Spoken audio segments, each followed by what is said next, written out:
सोचिए, क्या ऐसा कभी हो सकता है कि पूरी दुनिया, मतलब हर एक देश, एक साथ मिलकर किसी बहुत बड़ी मुश्किल का सामना करे और जीत जाए? सुनने में थोड़ा फिल्मी लगता है ना, लेकिन ये सच में हुआ है। और ओजोन परत को बचाने की कहानी ठीक यही है। ये हमारे प्लैनेट की सबसे बड़ी और शायद सबसे इंस्पायरिंग सक्सेस स्टोरीज में से एक है। तो चलिए बात करते हैं 16 सितंबर की। आखिर इस दिन में ऐसा क्या खास है कि हम अपनी इस इनविजिबल शील्ड, इस अदृश्य ढाल का जश्न मनाते हैं?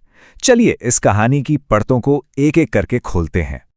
देखिए, हर साल 16 सितंबर को दुनिया वर्ल्ड ओजोन डे मनाती है, पर यह सिर्फ कैलेंडर पर एक और तारीख नहीं है।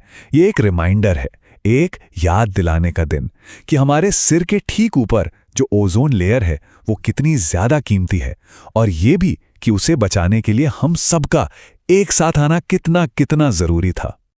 और 2025 की जो थीम है ना, वो तो इस पूरी कहानी का निचोड़ है, विज्ञान से वैश्विक कार्रवाई तक। मतलब ये थीम हमें दिखाती है कि कैसे साइंटिस्ट की सिर्फ एक वार्निंग ने पूरी दुनिया को एक्शन लेने पर मजबूर कर दिया। कमाल है ना। 40 साल, ये सिर्फ एक नंबर नहीं है, ये एक मील का पत्थर है।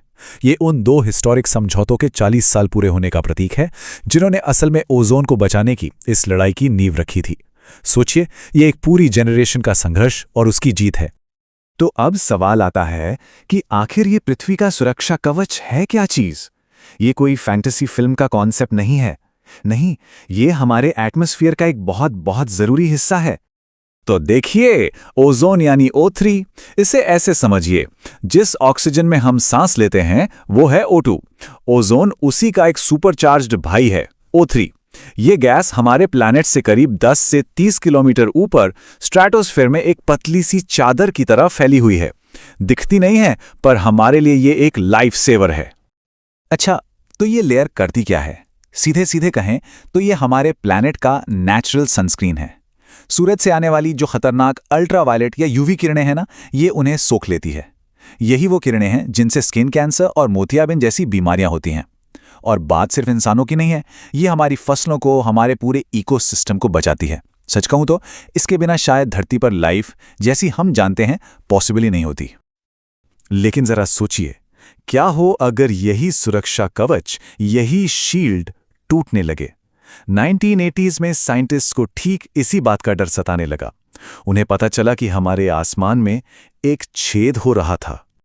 और इसके बाद जो हुआ वो बहुत तेजी से हुआ। 1985 में जब अंटार्कटिका के ऊपर उस बड़े से ओजोन होल का पता चला तो सच में पूरी दुनिया हिल गई थी। लेकिन कमाल की बात यह है कि सिर्फ 2 साल के अंदर 1987 तक दुनिया ने मॉन्ट्रियल प्रोटोकॉल पर साइन करके इसका जवाब दिया। यह साइंस और पॉलिटिक्स के एक साथ आने का एक जबरदस्त एग्जाम्पल था।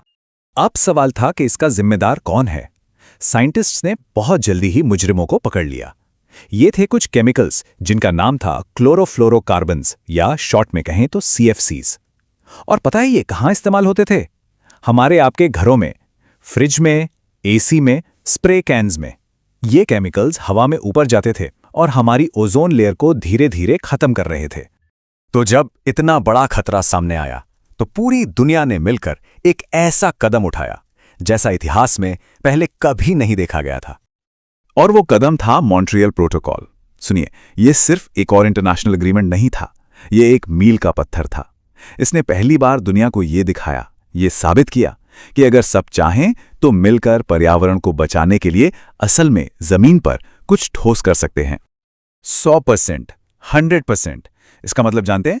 इसका मतलब है कि धरती के हर एक देश ने इस समझौते पर साइन किए।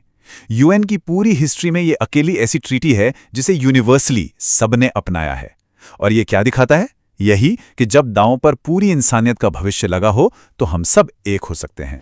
तो उस जबरदस्त ग्लोबल एफर्ट का नतीजा क्या निकला?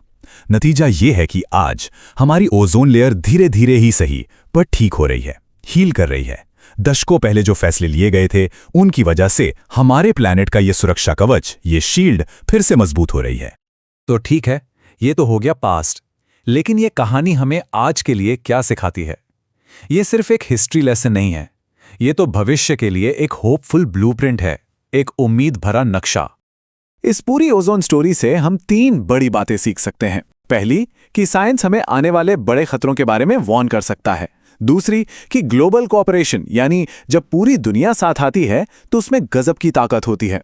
और तीसरी सबसे जरूरी बात कि अगर हम सब मिलकर सही एक्शन ले तो अच्छे रिजल्ट्स मिलते ही मिलते हैं। और आखिर में ये कहानी हमें एक बहुत बड़े सवाल के साथ छोड़ जाती है। हमने ये तो साबित कर दिया कि एक प्लैनेट के तौर पर हम सब एक हो सकते हैं। तो अब सवाल ये है कि आज की जो बड़ी बड़ी चुनौतियां हमारे सामने हैं, उनसे निपटने के लिए हम अपनी इस ताकत का इस्तेमाल दोबारा कब और कैसे करेंगे।